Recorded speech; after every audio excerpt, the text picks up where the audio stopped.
وعن أنس بن مالك رضي الله تعالى عنه قال أنس بن مالك رضي الله تعالى عنه থেকে বর্ণিত তিনি বলেন দেখেন আল্লাহর ভালোবাসার কেমনে প্রাধান্য দিয়েছে কানা আবু তালহা আকসারুল আনসার বিল মদিনা মালাম মিন নাখলিন আনাস ইবনে মালিক বলে মদিনায় একজন বড় ব্যবসায়ী ছিল নবীজির সাহাবী নাম তার আবু তালহা কি নাম ভাই আবু তালহা প্রশ্ন হুজুর কোন দিক দিয়া বড় ব্যবসায়ী এক একজন তো এক এক লাইনে বড় ব্যবসায়ী থাকে উনি কোন দিক থেকে মালাম মিন নাখলিন ওনার অনেক বড় খেজুরের ব্যবসা ছিল সুবহানাল্লাহ বলেন খেজুরের ডিলার ছিল আনাস ইবনে মালিক বলে এই লোকটার কোটি কোটি টাকার সম্পদ ছিল কিন্তু তার কোটি কোটি টাকার সম্পদের ভিতরে ওয়াকানা আহাব্বু আমওয়ালিহি ইলাইহি বাইরুহা তার সবচাইতে পছন্দের সম্পদের নাম ছিল একটা বাইরুহা খেজুরের বাগান যেটার নাম ছিল বাইরুহা বলেন বলেন আবার বলেন সবাই বলেন হুজুর আপনি খেজুরের বাগানের নামটা আমরা মস্ক করান কেন মস্ক করাইছে হাদিসটা বোঝার জন্য দেখেন তাহলে এই সাহাবী সবচাইতে পছন্দের বাগানের নাম কি বাইরুহা প্রশ্ন কেন এটা সবচেয়ে পছন্দের দুই কারণে বলেন তো ভাই কই কারণে এক নাম্বার ওয়াকানাত মুস্তাকবিলাতাল মসজিদ এই সাহাবীর বাগানটা মসজিদে নববীর একদম সামনে ছিল সুবহানাল্লাহ দুই নাম্বার কারণ ওয়াকানা রাসূলুল্লাহ সাল্লাল্লাহু আলাইহি ওয়াসাল্লাম ইয়াদখুলুহা ওয়া ইয়াশরাবু মিম্মা ইন ফিহা তাইয়িবিন দুই নাম্বার আল্লাহর রাসূল কখনো কখনো নামাজ পড়ায়া এই সাহাবীর বাগানে ঢুকতেন তার বাগানে একটা মিষ্টি পানির কূপ ছিল ওটা থেকে পানি পান করতেন সুবহানাল্লাহ নবীজি যেহেতু এই বাগানে ঢুকতেন বাগানটা তার কাছে সবচেয়ে পছন্দ এবার শুনেন আনাস ইবনে মালিক বলে ফালাম্মা উনজিলাত হাদিহিল আয়াহ এই আয়াতটি যেদিন নাজিল করা হলো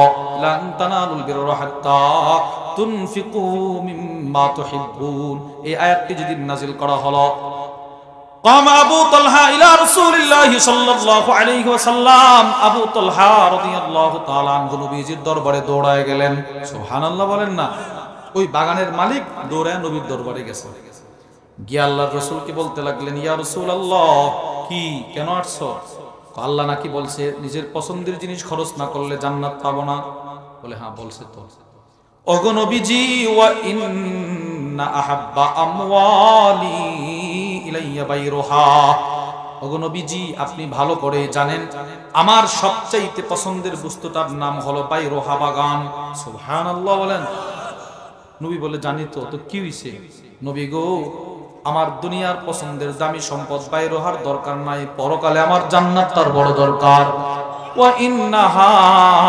সাদাকাতুল লিল্লাহ জান আমি আমার এই বাগানটা আল্লাহর রাস্তায় সদকা করে দিলাম যারা মক্কা থেকে হিজরত করে মদিনায় আসছে এদেরকে বলা হয় মুহাজির বলেন তো কি বলা হয় আর যারা পূর্ব থেকে মদিনায় ঈমানের সাথে বসবাস করেছে ওনাদেরকে বলা হয় আনসার এবার আয়াতের তরজমাটা শুনুন বিসমিল্লাহির রহমানির রহিম والذين تبوأوا الدار والإيمان من قبلهم আল্লাহ রাব্বুল আলামিন বলেন যারা ইতিপূর্বে মদিনায় ঈমানের সাথে বসবাস করেছে যারা ঈমানের সাথে মদিনায় ছিল তারা যেন কারা আনসার বলেন তারা কারা আনসার আল্লাহ রাব্বুল আলামিন এই আয়াতে আনসার সাহাবাদের তিনটা গুণ তিনটা সিফত তিনটা বৈশিষ্ট্যের আলোচনা করলেন এক নাম্বার আল্লাহ বলে ইউহিব্বুন মান হাজারা ইলাইহিম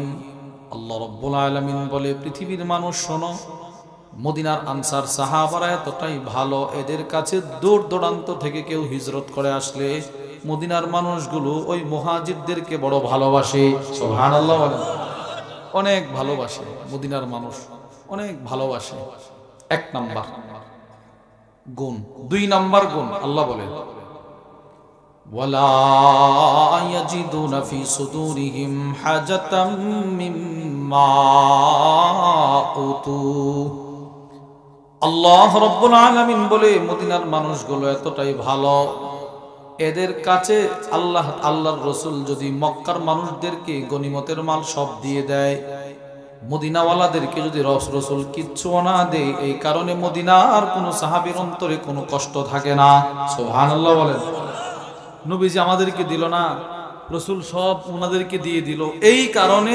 মদিনাওয়ালাদের অন্তরে কোনো কষ্ট থাকে না। সুবহানাল্লাহ বলেন না।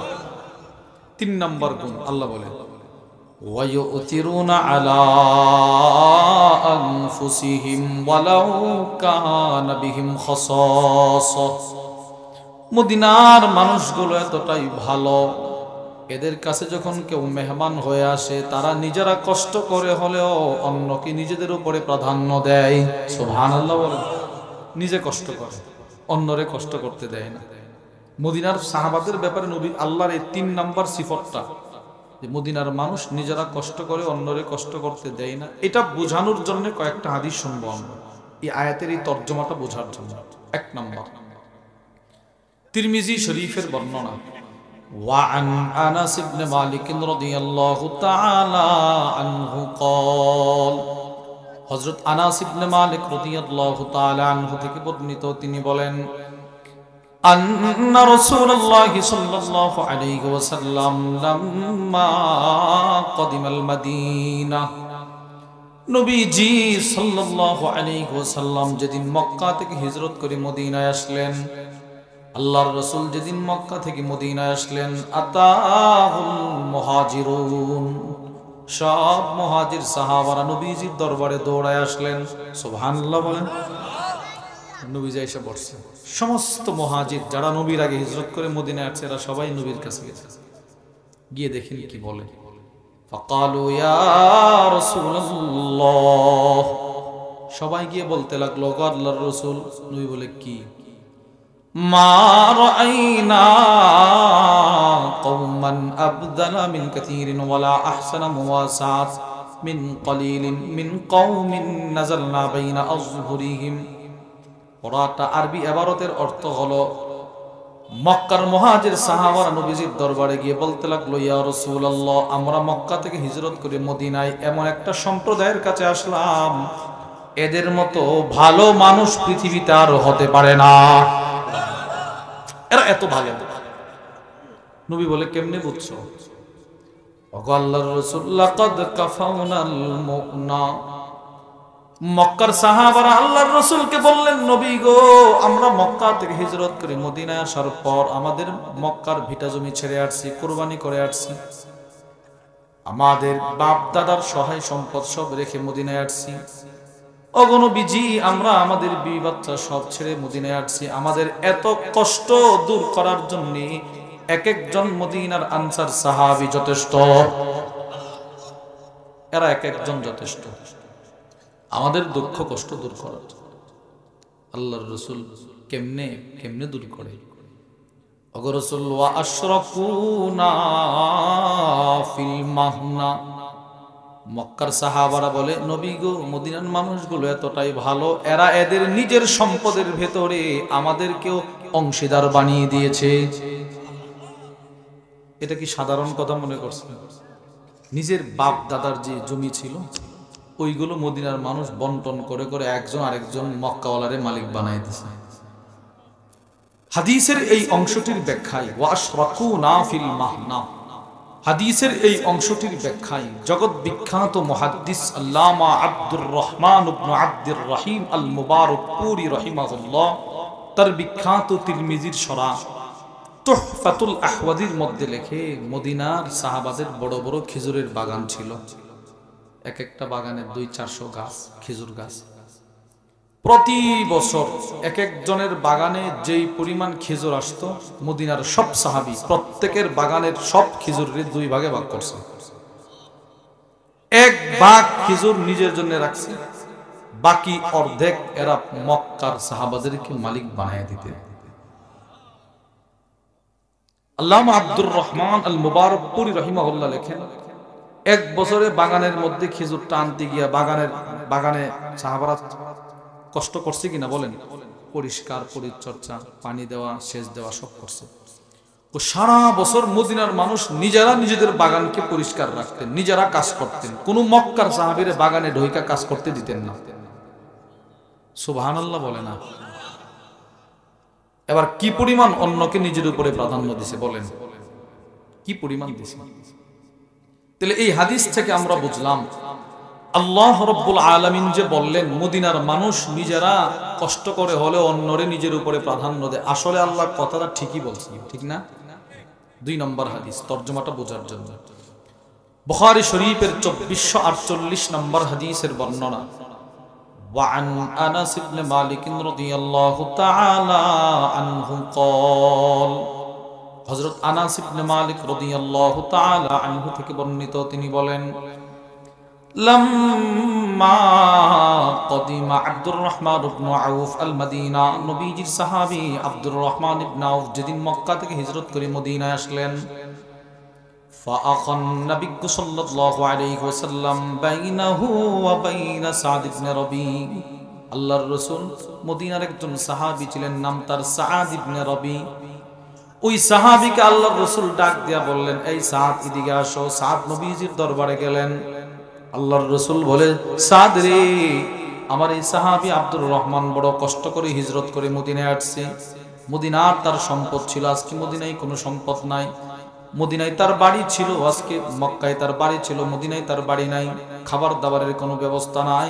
আমি রাসূল বললাম, আজকে থেকে আব্দুর রহমান তোমার ভাই, তার খাবার দাবারের ব্যবস্থা তুমি করবা, তার থাকার ব্যবস্থা তুমি করবা। সুবহানাল্লাহ বলে না? নবীজি মাত্র এই কথাটা বলছে। এবার দেখেন, বুখারীর বর্ণনায় আছে, এই সাদ ইবনে রবি দৌড় দিয়া তার বাড়িতে গেলেন। ফাআরাদা আলাইহি আন ইউনাসিফাহু আহলাহু ওয়া মালা। এই সাহাবী তার বাড়িতে গিয়ে তার সব সম্পদকে 2 ভাগে ভাগ করলেন। সুবহানাল্লাহ। শুধুই মাত্র তার সম্পদকে ভাগ করলেন না, তার বিবি ছিল একাধিক, একজনকে তালাক দিলেন। সুবহানাল্লাহ বলেন। এবার এক বিবির মালিকানা, অর্ধেক সম্পদের মালিকানা নিয়ে এসে নবীজির দরবারে বলে, ইয়া রাসূলুল্লাহ, আপনি না তারে আমার ভাই বানাইছেন? কহা বানাইছি তো। ওগো নবীজি, যেহেতু তারে আপনি আমার ভাই বানাইছেন, আমি আমার বাবার অর্ধেক সম্পদ আমার ভাইটাকে দান করে দিলাম। দেখেন কি পরিমাণ ইচ্ছা ছিল। আসলে এখানে একটা প্রেমের খেলা চলছে। আমি যদি আমনের বলি উনি আপনার ভাই, আপনি গিয়ে নিজের সম্পদ বন্টন করবেন না। এই সাহাবী নবীরে কি পরিমাণ ভালোবাসতো যে নবীজি মাত্র ভাই বানাইছে, দৌড় দিয়া সম্পদ বন্টন করে আনছে। পৃথিবীর ইতিহাসে সাদ ইবনে রবি একজন সাহাবী, যিনি রাসূলের প্রেম আর ভালোবাসায় উহুদের ময়দানে 70টা তীর তরবারের আঘাত শরীরে নিয়া জান্নাতের মেশকে আম্বরের সুঘ্রাণ পেয়েছে।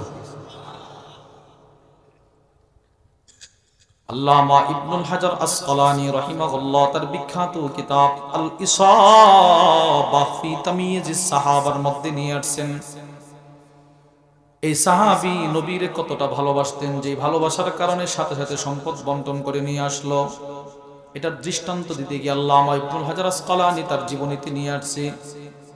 ওয়ান যায়েদ ইবনে সাবিত রাদিয়াল্লাহু তাআলা আনহু قال, হযরত যায়েদ ইবনে সাবিত থেকে বর্ণিত, তিনি বলেন, বা'সানিন নবী সাল্লাল্লাহু আলাইহি ওয়াসাল্লাম ইয়াউমা উহুদ লিতলাবি সাদ ইবনে রবি। নবীজি সাল্লাল্লাহু আলাইহি ওয়াসাল্লাম যায়েদ ইবনে সাবিত কে উহুদের ময়দানের যুদ্ধ শেষ, নবীজি যায়েদকে পাঠায়, এই যায়েদ যাও, উহুদের ময়দানে আমার একজন প্রিয় সাহাবী আছে, নাম তার সাদ। নাম কি ভাই? সবাই বলেন নামটা কি? সাদ। এরে খুঁজে নিয়ে আসবা। হযরত যায়েদ ইবনে সাবিত বললেন, নবীজি যে সাহাবীর অনুসন্ধান করার জন্য আমাকে বললেন, সেই সাদকে তালাশ করার জন্য আমি একটা দৌড় দিলাম। আল্লাহর রাসূল পিছন দিক থেকে একটা ডাক দিয়ে বলে, যায়েদ দাঁড়াও, ইন রাআইতাহু ফাআকরিউহু মিন্নি আসসালাম।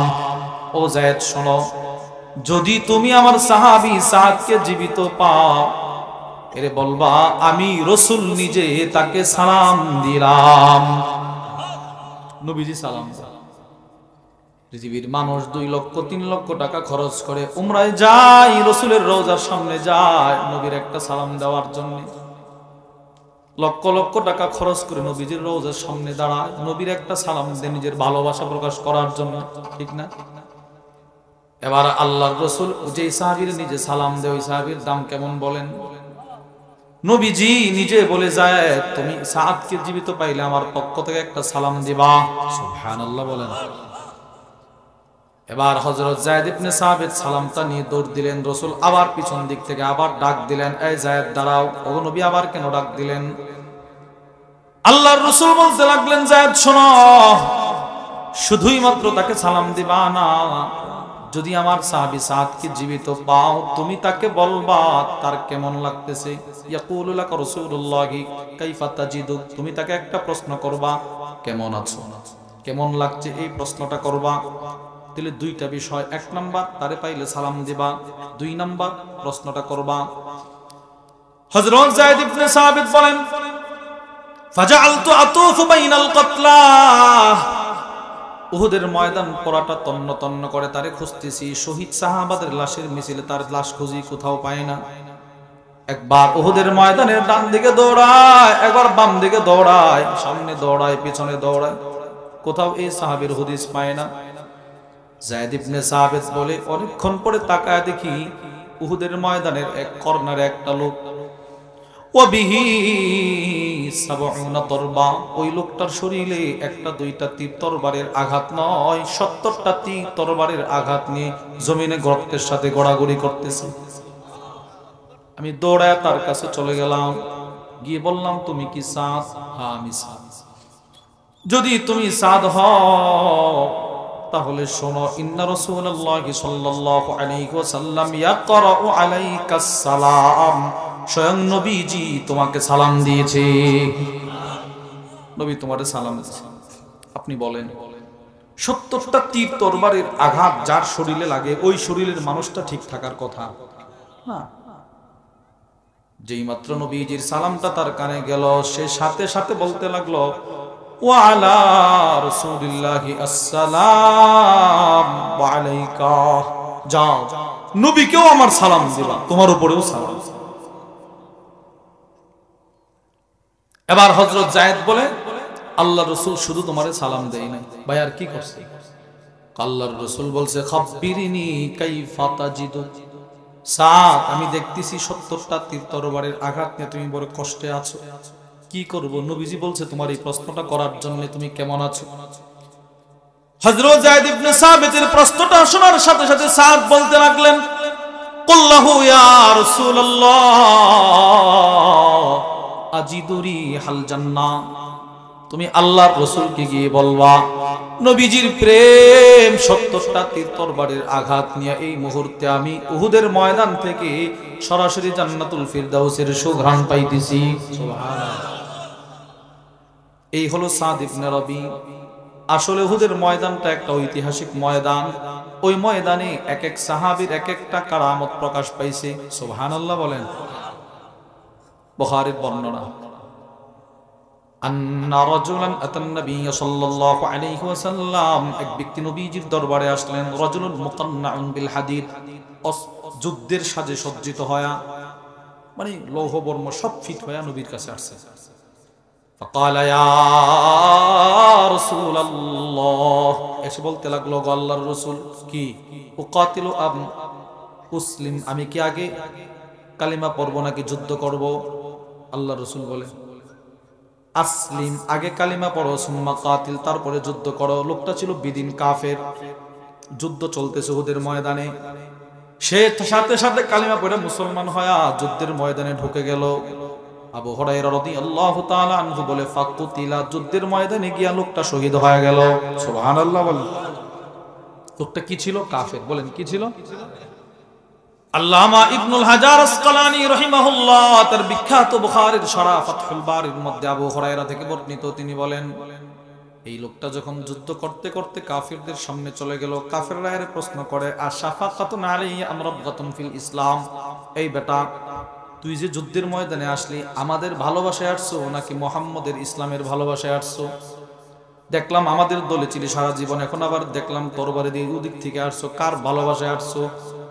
লোকটা বলে, আমি মুহাম্মদ সাল্লাল্লাহু আলাইহি ওয়াসাল্লামের ভালোবাসা নিয়ে আসছি। সুবহানাল্লাহ। আবু হুরায়রা রাদিয়াল্লাহু তাআলা আনহু বলেন, সাথে সাথে কয়েকটা কাফের একসাথে তাকে ঘেরাও করে চাপাতির আঘাত করে করে, তরবারির আঘাত করে করে এর শহীদ করে দিছে। লোকটা জায়গায় শহীদ হয়ে গেল। আবু হুরায়রা বলে, আমি নবীজির কাছে এসে পড়া ঘটনা বর্ণনা করে শোনাইলাম, ওগো নবীজি, এই এই ঘটনা, আপনার কি বক্তব্য? আল্লাহর রাসূল বলে, আবু হুরায়রা রে, এই লোকটা তো যুদ্ধের ময়দানে রক্তের ফোঁটাটা জমিনে পড়ার সাথে সাথে জান্নাতে চলে গেছে। আবু হুরায়রা রাদিয়াল্লাহু তাআলা আনহু সব সময় আফসোস করে বলতেন, পৃথিবীর ইতিহাসে সে একজন ব্যক্তি, ইন্নাহু লাম ইউসাল্লি সালাতান ওয়া লাম ইয়াসজুদ সাজদা, পৃথিবীর ইতিহাসে এই লোকটা একমাত্র ব্যক্তি যে তার জিন্দেগিতে কখনো এক ওয়াক্ত নামাজ পড়ার সুযোগ পায় নাই, একটা সেজদা দেওয়ার সুযোগ পায় নাই, একটা টাকা দান করার সুযোগ পায় নাই, একটা রোজা রাখার সুযোগ পায় নাই। শুধুই মাত্র নবীর প্রেম আর উহুদের ময়দানে তার শাহাদাত তাকে আল্লাহর জান্নাতে ঢোকায়া দিছি। সুবহানাল্লাহ। এই হলো উহুদের ময়দান। এক একজন সাহাবীর এক একটা আশ্চর্য ঘটনা প্রকাশ পেয়েছে। এই সাহাবী সাদ ইবনে রবি রাসূলকে কতটা ভালোবাসতেন দেখেন। এবার নবীজি বলছে, আব্দুর রহমানকে তোমার ভাই বানাইছি, এই বেচারা দৌড় দিয়া সম্পদ বন্টন করে নিয়ে আসছে। তাহলে তিরমিজির আর বুখারীর এই হাদিস থেকে আমরা বুঝলাম, আল্লাহ যে বললেন মদিনার মানুষগুলো নিজেরা কষ্ট করে হলেও অন্যরে কষ্ট করতে দেয় না, আসলে আল্লাহ ঠিকই বলছে, ঠিক না? তাহলে এই আয়াত থেকে আমরা বুঝলাম বান্দাকে বান্দার উপরে প্রাধান্য দেয়া। বলেন তো, বান্দাকে বান্দার উপরে কি দেওয়া ভাই? সবাই বলেন, বান্দাকে বান্দার উপরে 2, আল্লাহকে বান্দার উপরে প্রাধান্য দেয়া। সুবহানাল্লাহ বলেন। বলেন কাকে? সবাই বলেন না কাকে? আল্লাহ। সূরাত আলে ইমরান 4 নম্বর পারার প্রথম পৃষ্ঠার প্রথম আয়াত। বিসমিল্লাহির রহমানির রহিম। লান তানালুল বিররা হাত্তা তুনফিকু মিম্মা তুহিব্বুন। আল্লাহ রাব্বুল আলামিন বলে, দুনিয়ার মানুষ তোমরা ততক্ষণ পর্যন্ত জান্নাত পাইবা না যতক্ষণ পর্যন্ত না তোমরা তোমাদের পছন্দের জিনিসটা আল্লাহর রাস্তায় খরচ না করবা। সুবহানাল্লাহ বলেন। আমরা কতক্ষণ পর্যন্ত জান্নাত পাবো না? যতক্ষণ না নিজের পছন্দের জিনিসটা খরচ না করব। এই আয়াতের ব্যাখ্যায় পৃথিবী বিখ্যাত মুফাসসির আল্লামা আব্দুর রহমান ইবনে নাসির আস-সাদি রাহিমাহুল্লাহ তার বিখ্যাত তাফসীরের কিতাব তাইসিরুল কারীমির রহমান ফি তাফসীর কালামিল মান্নান, ওই কিতাবের মধ্যে নিয়ে আসছে, মান আথারা মাহাব্বাতাল্লাহ আলা মাহাব্বাতি নাফসি, যে ব্যক্তি আল্লাহর ভালোবাসাকে নিজের ভালোবাসার উপরে প্রাধান্য দিতে পারবে, তিনি বলেন ফাকাদ বালাগাত দিরওয়াতাল উলিয়া মিনাল কামাল, ওই লোকটা দুনিয়া আখিরাতে জান্নাত আর দুনিয়ার সর্বোচ্চ মর্যাদার শিখরে পৌঁছে যাবে। সুবহানাল্লাহ বলেন। কার ভালোবাসা? আবার বলেন। এবার হুজুর আল্লাহর ভালোবাসা কি? নামাজের সময় মসজিদের মিনারা থেকে আজান আপনার কানে আসা, এটা আল্লাহর ভালোবাসা। হজ ফরজ হলে হজ করা, এটা আল্লাহর ভালোবাসা। যাকাত ফরজ হলে যাকাত দেওয়া, আল্লাহর ভালোবাসা। হক্কানি রব্বানি আলেমের আলোচনা শোনার জন্য ঠান্ডা রজনীতেও আয়েশা বসা, আল্লাহর ভালোবাসা। সুবহানাল্লাহ বলে না? এবার নিজের মেয়েটাকে পর্দার ভিতরে চালানো, আল্লাহর ভালোবাসা। নিজের বিবিকে পর্দার ভিতরে রাখা, আল্লাহর ভালোবাসা। সুবহানাল্লাহ। এলে এর বিপরীত আজান শোনার পরেও দোকানেই বসে থাকা, নিজের ভালোবাসা। হজ ফরজ হওয়ার পরেও টাকার মহব্বতে হজ না করা, নিজের ভালোবাসা। পর্দার বিধান ফরজ হওয়ার পরেও মেয়েটাকে পর্দার ভিতরে না রাখা, নিজের ভালোবাসা। বিবিকে পর্দার ভিতরে না রাখা, নিজের ভালোবাসা। নাউজুবিল্লাহ বলেন। আচ্ছা, যেই লোকটা তার বিবিরে পর্দার ভিতরে রাখে না, সে কি আল্লাহর ভালোবাসারে প্রাধান্য দিল? আমরা এই গত ডিসেম্বর মাসে সন্দ্বীপ গেছি। সন্দ্বীপ সাগর পার হয়ে সন্দ্বীপ যাওয়া লাগে। প্রত্যেকটা বাড়ির সামনে একটা করে পুকুর, এটা নাকি এদের ঐতিহ্য। প্রত্যেকের বাড়ির সামনে একটা পুকুর। ওই পুকুরের মধ্যে গাটলা আছে গোসল করার। ওইগুলো কেমন জানেন? প্রত্যেকের গাটলাগুলো টিন শেড দিয়ে বানানো। সুবহানাল্লাহ বলেন। মানে কে ভেতরে গোসল করে আপনি কখনো বুঝতে পারবেন না। এরপরে আসলাম লক্ষ্মীপুর, আল্লামা মুফতি মুশতাকুন নবী কাসিম হাফিজুল্লাহর বাড়ির যে এলাকায়, ওখানে আমরা আসছি। তো লক্ষ্মীপুরের জেলার একটা থানা আছে রামগঞ্জ। এই রামগঞ্জের শেষ, রায়পুরের শুরু। সকলের নাম শুনছেন, আল্লামা মুহাম্মদুল্লাহ হাফিজি রহিমাহুল্লাহ। হাফিজ হুজুরের নাম শুনেন নাই? হাফিজ হুজুরের বাড়ির মাদ্রাসা, হুজুরের বাড়ি ওখানে। শেষ বয়সে হুজুর মাহফিলে যত হাদিয়া পাইতেন সবগুলো হাদিয়া ওই মাদ্রাসায় দিয়ে দিতেন। নিজের একটা মাদ্রাসা, ইশাতুল উলুম লুধুয়া মাদ্রাসা, লুধুয়া, ওই মাদ্রাসায় গেছি। বিশ্বাস করেন, ওই মাদ্রাসার সামনে একটা পুকুর।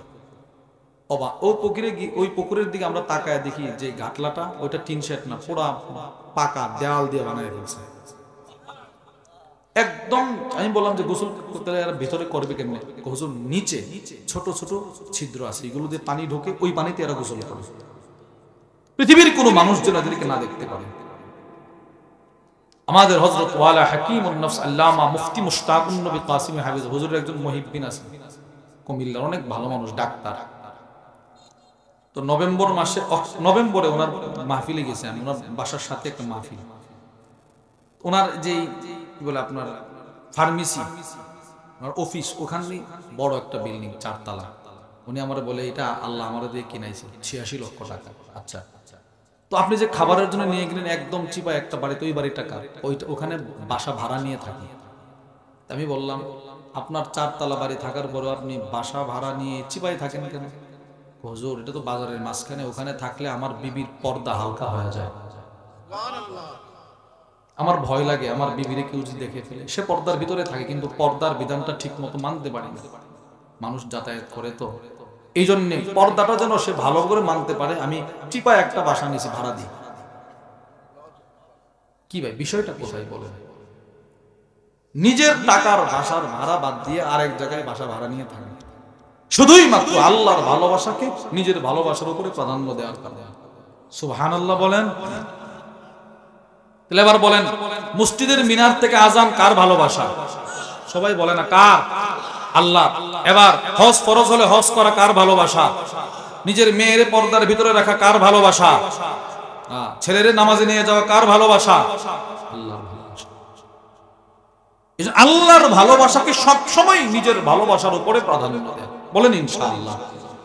হলো যখন হযরত সাহাবা ইকরাম রাদিয়াল্লাহু তাআলা আজমাইন যখন এই আয়াতটা নাজিল করা হয়েছিল, তখন সাহাবা ইকরাম রাদিয়াল্লাহু তাআলা আজমাইন কে কার আগে আল্লাহর ভালোবাসাকে নিজের ভালোবাসার উপরে প্রাধান্য দিতে পারবে এর প্রতিযোগিতা শুরু হয়ে গেছে। সুবহানাল্লাহ বলে না। একটা দৃষ্টান্ত শুধু আপনাদেরকে শোনাই। বুখারী শরীফের 1461 নম্বর হাদিসের বর্ণনা। ভাই থাকবে ভাই থাক, আমার চেয়ে বেশি ওনারা কষ্ট করতেছে, মাইকের কোনো ক্ষতি না হইলেই চলে। বুখারীর বর্ণনা 1461 নম্বর হাদিস।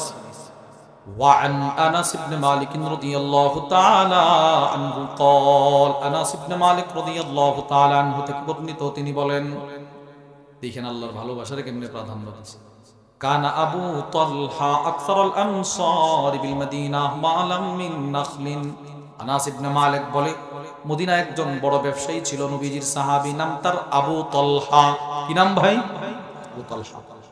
প্রশ্ন, হুজুর কোন দিক দিয়া বড় ব্যবসায়ী? এক একজন তো এক এক লাইনে বড় ব্যবসায়ী থাকে, উনি কোন দিক থেকে? মালাম মিন নাখলিন, ওনার অনেক বড় খেজুরের ব্যবসা ছিল। সুবহানাল্লাহ বলেন। খেজুরের ডিলার ছিল। আনাস ইবনে মালিক বলে এই লোকটার কোটি কোটি টাকার সম্পদ ছিল, কিন্তু তার কোটি কোটি টাকার সম্পদের ভিতরে ওয়াকানা আহাব্বু আমওয়ালিহি ইলাইহি বাইরুহা, তার সবচাইতে পছন্দের সম্পদের নাম ছিল একটা বাইরুহা, খেজুরের বাগান। খেজুরের বাগান যেটার নাম ছিল বাইরুহা। বলেন বলেন আবার বলেন, সবাই বলেন। হুজুর আপনি খেজুরের বাগানের নামটা আমরা মস্ক করান কেন? মস্ক করাইছে হাদিসটা বোঝার জন্য। দেখেন তাহলে এই সাহাবী সবচাইতে পছন্দের বাগানের নাম কি? বাইরুহা। প্রশ্ন, কেন এটা সবচেয়ে পছন্দের? 2 কারণে। বলেন তো ভাই কই কারণে? 1 নাম্বার, ওয়াকানাত মুস্তাকবিলাতাল মসজিদ, এই সাহাবীর বাগানটা মসজিদে নববীর একদম সামনে ছিল। সুবহানাল্লাহ। 2 নাম্বার কারণ, ওয়াকানা রাসূলুল্লাহ সাল্লাল্লাহু আলাইহি ওয়াসাল্লাম ইয়াদখুলুহা ওয়া ইয়াশরাবু মিম্মা ইন ফিহা তাইয়িবিন। 2 নাম্বার, আল্লাহর রাসূল কখনো কখনো নামাজ পড়ায়া এই সাহাবীর বাগানে ঢুকতেন, তার বাগানে একটা মিষ্টি পানির কূপ ছিল, ওটা থেকে পানি পান করতেন। সুবহানাল্লাহ। নবীজি যেহেতু এই বাগানে ঢুকতেন, বাগানটা তার কাছে সবচেয়ে পছন্দ। এবার শুনেন, আনাস ইবনে মালিক বলে ফালাম্মা উনজিলাত হাদিহিল আয়া, এই আয়াতটি যেদিন নাজিল করা হলো, লান তানালুল বিররা হাত্তা তুনফিকু মিম্মা তুহিব্বুন, এই আয়াতটি যেদিন নাজিল করা হলো, قام ابو طلحه الى رسول الله صلى الله عليه وسلم, আবু তালহা রাদিয়াল্লাহু তাআলা আনহু নবীজির দরবারে দৌড়ায় গেলেন। সুবহানাল্লাহ বলেন না। ওই বাগানের মালিক দৌড়ায় নবীর দরবারে গেছে, গিয়ে আল্লাহর রাসূলকে বলতে লাগলেন, ইয়া রাসূলুল্লাহ, কি কেন আসছো? আল্লাহ নাকি বলছে নিজের পছন্দের জিনিস খরচ না করলে জান্নাত পাবো না। বলে হ্যাঁ বলছে তো। ওগো নবীজি, ওয়া ইন্না আহাব্বা আমওয়ালি ইলাইয়া বাইরুহা, ওগো নবীজি আপনি ভালো করে জানেন আমার সবচাইতে পছন্দের বস্তুটার নাম হলো বাইরুহা বাগান। সুবহানাল্লাহ বলেন।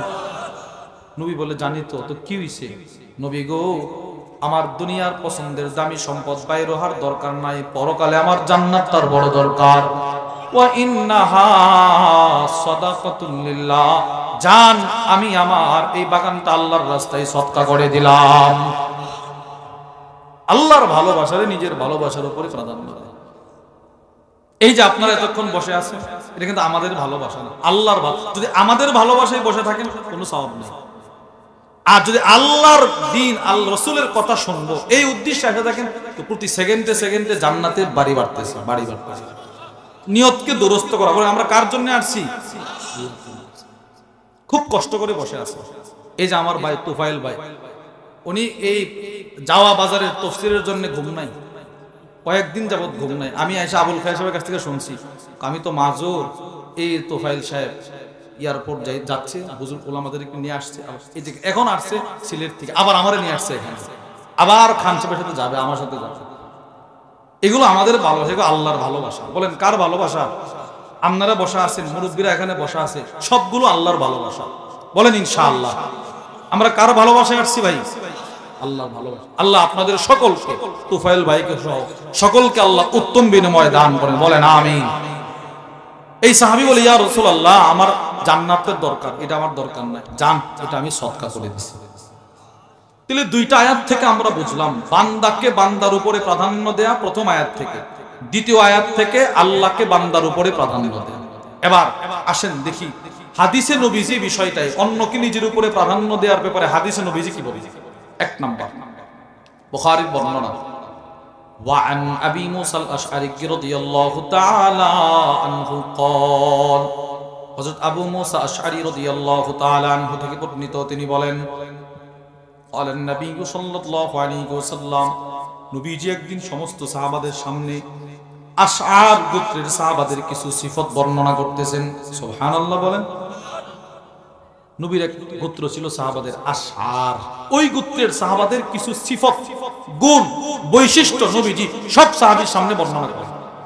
গুণটা কি? নবীজি বলে, সাহাবারা শোনো, ইন্নাল আশআরিয়িন ইযা আরমালু ফিল গাজ, আল্লাহর রাসূল বলে, এই সাহাবারা, আশআর গোত্রের সাহাবারা এতটাই ভালো, এরা যখন যুদ্ধের ময়দানে খাবার শূন্য হয়ে পড়ে, যে যখন যুদ্ধের ময়দানে কোনো খাবার থাকে না, মনে করেন আশআর গোত্রের সাহাবী 50 জন, কয়জন? 50 জন। একটা দৃষ্টান্ত, 50 জন সাহাবী, এবার যুদ্ধের ময়দানে এরা যুদ্ধ করে, 45 জনের খাবার একদম শেষ, 45 জনের রসদ শেষ, খাবার শেষ। তাহলে বাকি কয়জনের খাবার আছে? অল্প অল্প করে 5 জনের আছে, আর 45 জনের কোনো খাবার নেই। এবার রাসূল দেখেন কি বলে, আল্লাহর রাসূল বলে, ওই মানুষগুলো এতটাই ভালো, জামাউ মাকানা ইনদাহুম ফি সাউবিন ওয়াহিদ, আশআর গোত্রের সাহাবারা একটা চাদর তারা বিছায়, মনে করেন একটা চাদর বিছায়া সুন্দর করে চাদরটা বিছানোর পর যেই খাবারটা এদের কাছে থাকে, ওই খাবারটাই তারা এই চাদরের মধ্যে সবগুলো ঢেলে দেয়। 5 জনের কাছে যে খাবারটা থাকে সুন্দর করে রাখে। 5 জনের কাছে কিন্তু বেশি খাবার থাকে না, 1 কিলো, 1.5 কিলো, 1 কেজি, 1.5 কেজি, আধা কেজি। আল্লাহর রাসূল বলে, এবার সবগুলো খাবার একটা কাপড়ে তারা জমা করে, সুম্মা কুতাসামুহু বাইনাহুম ফি ইনাইন ওয়াহিদ বিসাবিয়া, মনে করেন এইরকম 5 জনের খাবার, ছোট্ট একটা পাত্র, ছোট্ট এরকম ছিল, একটু বড় এরকম ছোট্ট একটা পাত্র দিয়ে এই 5 জনের খাবার, ছাতু বলেন, চাউলের গুঁড়া বলেন, এইগুলো আবার 5 জনের খাবারটা সমান করে 50 জন বন্টন করে নিয়ে যায়। 5 জনের খাবার সমান করে কয়জন নিল? 50 জন। অন্যকে নিজের উপরে প্রাধান্য দিচ্ছে, এটা এদের সিফত। এবার নবীজি এদেরকে এটা পুরস্কার দিচ্ছে, সবাইরে শোনায়। দেখেন নবীজি কি বলে, আল্লাহর রাসূল বলে, সাহাবারা শোনো, যেহেতু আশআর গোত্রের সাহাবাদের অন্যকে নিজের উপরে প্রাধান্য দেওয়ার সিফত আছে, এই জন্য এদের পুরস্কারটা তোমরা শুনে নাও। নবীজি কি বলে দেখেন, আল্লাহর রাসূল বলে, ফাহুম মিন্নি ওয়া আনা মিনহুম, আশার গোত্রের সাহাবারা আমার, আমি তাদের। এবার আশার গোত্রের সাহাবারা দুনিয়াতে আমার, আমি তাদের, আখিরাতেও তারা আমার, আমি তাদের। সুবহানাল্লাহ বলেন। কিয়ামত পর্যন্ত যেই মানুষগুলো অন্যকে নিজের উপরে প্রাধান্য দিবে, রাসূল কেমন যেন বলতে চাচ্ছেন, সে আমার, আমি তার। সুবহানাল্লাহ বলেন। হ্যাঁ, এই হাদিস থেকে আমরা বুঝলাম অন্যকে নিজের উপরে প্রাধান্য দেওয়ার প্রতি নবীজিও উদ্বুদ্ধ করছে, উৎসাহ দিচ্ছে। 2 নম্বর হাদিস, বুখারীর বর্ণনা। وعن أبي هريرة رضي الله تعالى عنه قال, أبو هريرة رضي الله تعالى عنه থেকে বর্ণিত, তিনি বলেন, قال النبي صلى الله عليه وسلم, নবীজি সাল্লাল্লাহু আলাইহি ওয়াসাল্লাম ইরশাদ করেন, তাআমুল ইসনাইন কাফিস সালাসা, আল্লাহর রাসূল বলে, দুইজনের খাবার তিনজনের জন্য যথেষ্ট। সুবহানাল্লাহ বলেন। বলেন তো কয়জনের খাবার ভাই? এবার কয়জন খাইতে পারবে? তিনজন। আল্লাহর রাসূল বলে, তিনজনের খাবার চারজনের জন্য যথেষ্ট, চারজনের খাবার পাঁচজনের জন্য যথেষ্ট। সুবহানাল্লাহ বলেন। এই হাদিসের ব্যাখ্যায় পৃথিবী বিখ্যাত মুহাদ্দিস আল্লামা ইবনে বাত্তাল রাহিমাহুল্লাহ তার বিখ্যাত বুখারীর শরহ সহিহুল বুখারী ইবনে বাত্তালের মধ্যে লেখেন, আল মুরাদ বিহাদাল হাদিস, নবীজির এই হাদিস দ্বারা উদ্দেশ্য হলো, তিনি বলেন নবীর এই হাদিসটা বর্ণনার দ্বারা উদ্দেশ্য হলো আল হাদ্দু আলাল ইসার আলান নাফস, মানুষ যেন অন্যকে নিজের উপরে প্রাধান্য দেয়। সুবহানাল্লাহ বলেন। এটা নবীজির হাদিস দ্বারা উদ্দেশ্য। দুইটা হাদিস থেকে আমরা পাইলাম নবীজি অন্যকে নিজের উপরে প্রাধান্য দেওয়ার প্রতি উদ্বুদ্ধ করছে কিনা। 3 নম্বর হাদিস, বুখারীর বর্ণনা 602 নম্বর হাদিসের বর্ণনায় আসছে, وعن عبد الرحمن بن أبي بكر الصديق رضي الله تعالى عنهما قال, হযরত সিদ্দিক আকবর রাদিয়াল্লাহু তাআলা আনহু, ওনার ছেলে আব্দুর রহমান বর্ণনা করেন, আন্না আসহাবাস সুফা কানু উনাসান ফুকারা, নবীজির একটা মাদ্রাসা ছিল, মাদ্রাসাতুস সুফা, যেই মাদ্রাসাটা এখনো রাসূলের রওজার পিছনে আছে। পুরো মসজিদে নববীর ফ্লোর থেকে ফ্লোর, পুরা মসজিদে নববীর হারাম ফ্লোর থেকে ওই মাদ্রাসার সীমানাটা 1-1.5 হাত উঁচু। সুবহানাল্লাহ বলেন। হাজী সাহেবরা যখন হজ করতে যায়, ওই মাদ্রাসাটার সামনে গিয়ে দাঁড়ায় থাকে, ঘন্টার পর ঘন্টা একটু বসে কোরআন তেলাওয়াত করবে, নবীজির মাদ্রাসার বরকত নিবে। ওই মাদ্রাসার ছাত্র আব্দুল্লাহ ইবনে মাসউদ, সুবহানাল্লাহ বলেন। ওই মাদ্রাসার ছাত্র আব্দুল্লাহ ইবনে আব্বাস, ওই মাদ্রাসার ছাত্র আবু হুরায়রা, ওই মাদ্রাসার ছাত্র আব্দুল্লাহ ইবনে ওমর, এক একজনকে আল্লাহর রাসূল এক এক সেক্টরের বড় বড় মুফতি বানায় দিলেন। আব্দুল্লাহ ইবনে মাসউদ ওই মাদ্রাসার ছাত্র, কত বড় দামি সাহাবী, যেই সাহাবী ছিল অনেক খাটো মানুষ। এই সাহাবীর একটা চিকন পায়ের ওজন আল্লাহর রাসূল বলে হাসরের ময়দানে মিজানের পাল্লায় উহুদ পাহাড়ের চাইতে বেশি ভারী হবে। আব্দুল্লাহ ইবনে মাসউদ, এরা ওই মাদ্রাসার ছাত্র। আরে হুজুর গর্ব করে বলে না সে আমার মাদ্রাসার ছাত্র, বলে কিনা বলেন? আব্দুল্লাহ ইবনে মাসউদ ওই মাদ্রাসার ছাত্র, যার বক্তব্য, মা নাযালাত আয়াতুন ফি কিতাবিল্লাহি আযজা ওয়া জাল্লা ইল্লা ওয়া আনা আ'লাম ফিমা নাযালাত ওয়া আইনা নাযালাত। আব্দুল্লাহ ইবনে মাসউদ বলে, পৃথিবীর মানুষ শোনো, আমরা যেমন তেমন মাদ্রাসার ছাত্র না, আমরা রাসূলের মাদ্রাসার ছাত্র। আল্লাহর কসম, আল্লাহর কোরআনের সবগুলো আয়াত কখন কোথায় কিভাবে নাজিল হয়েছে সব আমি আব্দুল্লাহ ইবনে মাসউদের এখনো মুখস্থ আছে। ওই মাদ্রাসার ছাত্র সম্পর্কে আব্দুর রহমান বলে, আবু বকর সিদ্দিক রাদিয়াল্লাহু আনহুর ছেলে বলতেছেন, আন্না আসহাবাস সুফা, নিশ্চয়ই মাদ্রাসাতুস সুফার ছাত্ররা, কানু উনাসান ফুকারা, অধিকাংশই ছিল অসহায় দরিদ্র। কি ছিল ভাই? অসহায় দরিদ্র ছিল, এদের খাবারের কোনো ব্যবস্থা ছিল না। এখন দেখেন নবীজি লুজিং করে, লুজিং চিনেননি? মাদ্রাসার ছাত্ররা যে লুজিং থাকে খায়। আল্লাহ রাসূল একদিন মদিনার সমস্ত বাসিন্দাদেরকে ডাকাইলেন, সবাই বসো। সবাই বসছেন মসজিদে নববীতে। নবীজি নিজের মাদ্রাসায় বসলেন, মাদ্রাসার ছাত্রদেরকে ধরে ধরে বলতেছেন, মদিনার মানুষ শোনো, মান কানা ইনদাহু তুআমুস নাইন ফালিয়াযহাব বিসালিসিন, তোমাদের যাদের ঘরে 2 জনের খাবার আছে, তোমরা তৃতীয় একজন আমার মাদ্রাসার একটা ছাত্রকে খাওয়াইবা। সুবহানাল্লাহ বলেন। তোমাদের যাদের ঘরে 3 জনের খাবার আছে, চতুর্থ একজন আমার মাদ্রাসার একটা ছাত্রকে খাওয়াইবা। তোমাদের যাদের ঘরে 5 জনের খাবার আছে, ষষ্ঠ একজন আমার মাদ্রাসার ছাত্রকে খাওয়াইবা। নবীজি এই বক্তব্যটা দিয়ে চলে গেছেন। আল্লামা আবু বকর ইবনে আবি দুনিয়া তার বিখ্যাত কিতাব কিরাত দাইফের মধ্যে নিয়ে আসছেন। অপরদিকে আল্লামা শামসুদ্দিন জাহাবী রাহিমাহুল্লাহ তার কিতাব সিয়ারু আলামিন নুবালার মধ্যে নিয়ে আসছেন। আল্লাহর রাসূল বক্তব্যটা দিয়ে চলে গেলেন।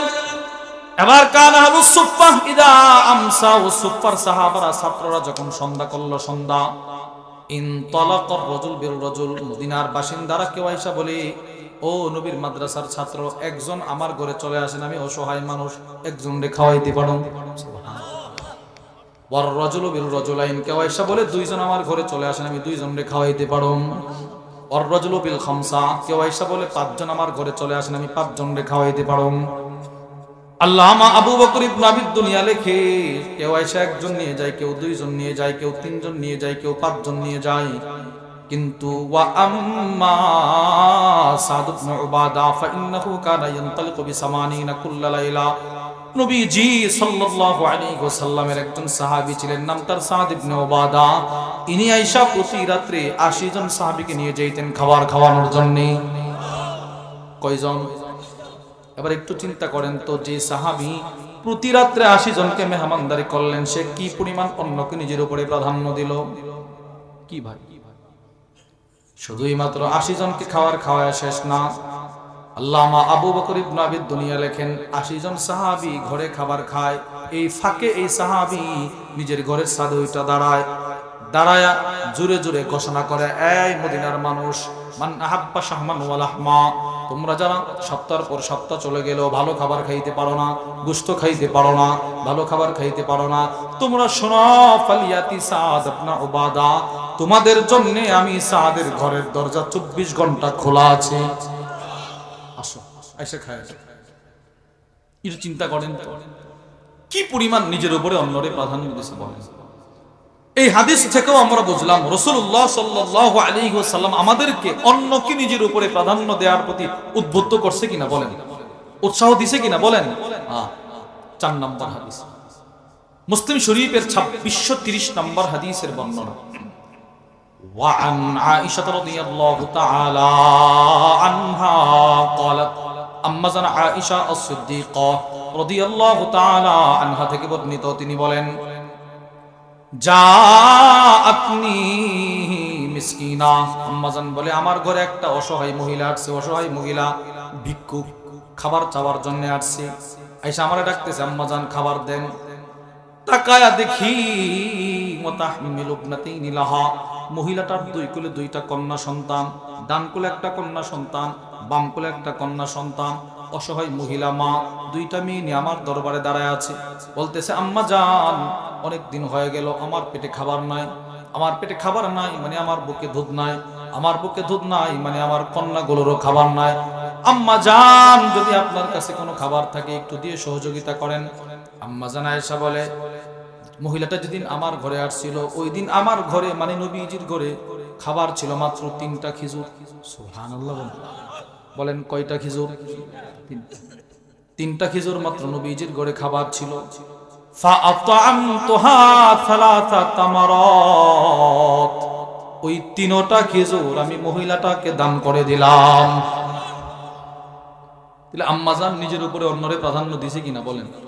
3টা খেজুর দিয়ে দিছে, নাও তুমি খাও, তোমার সন্তানকে খাও। আম্মা জান আয়েশা বলে, মহিলাটাকে 3টা খেজুর দান করে আমি তাকায় রইলাম, মহিলাটা এবার কি করে দেখি, তাকায়া দেখি ফাআতাত কুল্লা ওয়াহিদাতিন মিনহুমা তামরা, মহিলা 2টা খেজুর 2টা মেয়েকে দিয়ে দিল। সুবহানাল্লাহ বলেন না, 2টা খেজুর 2টা মেয়েরে কি করছে, দিয়ে দিছে। এবার 2টা মেয়ে মার কোলে বসে বসে খেজুরগুলো খাচ্ছে। আম্মা জান আয়েশা বলেন রাদিয়াল্লাহু তাআলা আনহা থেকে বর্ণিত, তিনি বলেন, আর একটা খেজুর মহিলাটার বন্টনে ছিল, ওই খেজুরটা মহিলা খাওয়ার জন্য ওয়া রাফাত ইলা ফিহা তামরাতান লিতাকুলাহা, মা মায়ের বন্টনের খেজুরটা খাওয়ার জন্য মুখের দিকে উঠাইলো, মা মায়ের খেজুরটা খাওয়ার জন্য মুখের দিকে উঠাইলো। যেই মাত্র মা মায়ের খেজুরটা খাওয়ার জন্য মুখের দিকে উঠাইলো, 2টা কোলের 2টা মেয়ে একসাথে হাত বাড়ায়া ফাস্তাত আমাতাহা ইবনাতাহা, একসাথে বলতে লাগলো, মা তোমার খেজুরটাও আমাদেরকে দিয়ে দাও, মা তোমারটাও দিয়ে দাও, আমাদের পেট ভরে না, দিয়ে দাও। এবার আপনি বলেন মা কি অবস্থায় পড়বে? আম্মা জান আয়েশা বলে তাকায়া দেখি ফাশাক্কাতিত তামার আল্লাতী কানাত তুরিদু আন তাকুলাহা, মা যে খেজুরটা খাওয়ার জন্য নিজের মুখের দিকে উত্তোলন করেছিল ওই খেজুরটাও মা দুই ভাগে ভাগ করে দুইটা মেয়েরে দিয়ে দিল। আম্মা জান আয়েশা বলে ফাআজাবানি শানুহা, মায়ের এই বদান্যতা, মা যে দুইটা মেয়েকে নিজের উপরে প্রাধান্য দিল, এই বিষয়টা আমি আয়েশাকে বড় আশ্চর্য করে তুলল। সুবহানাল্লাহ বলেন। আম্মা জান আয়েশা বললেন এবার মা পেটের খিদা নিবারণ না করে মেয়েগুলোর পেটের খিদা নিবারণ করে দিল। মেয়েগুলো মায়ের কোলে বসে বসে আস্তে আস্তে চলে যায়, মা চোখের পানি মুছতে মুছতে চলে যায়। ফাযাকারতুল্লাযী সানাআত লিরাসূলিল্লাহি সাল্লাল্লাহু আলাইহি ওয়াসাল্লাম, নবীজি যখন আমার ঘরে আসতেন আমি রাসূলের কাছে পড়া ঘটনা বর্ণনা করে শোনাইলাম। আল্লাহ রাসূলকে বললাম নবী গো, এই যে মহিলা তার দুইটা মেয়েকে নিজের উপরে প্রাধান্য দিল, এই বিষয়ে আপনার কি বক্তব্য? আল্লাহর রাসূল বলে আয়েশা গো, যদি ওই মহিলাটার সাথে আবার কখনো তোমার সাক্ষাৎ হয় তুমি তাকে বলে দিবা ইন্নাল্লাহা ক্বাদ আওজাবা লাহা বিহাল জান্নাহ, আল্লাহ তাআলা দুইটা মেয়েকে নিজের উপরে প্রাধান্য দেওয়ার কারণে তার জন্য জান্নাত ওয়াজিব করে দিয়েছি। আচ্ছা এবার বলেন আপনার মা আমার মা কি পরিমাণ আমাদেরকে নিজের উপরে প্রাধান্য দিয়েছে বলেন? এই মারে কষ্ট দেয়, দিবেন কখনো? আল্লাহ আমাদের সকলকে অন্যকে নিজের উপরে প্রাধান্য দেওয়ার মতো গুরুত্বপূর্ণ সিফতের গুণে গুণান্বিত হওয়ার তৌফিক দান করেন, বলেন আমিন।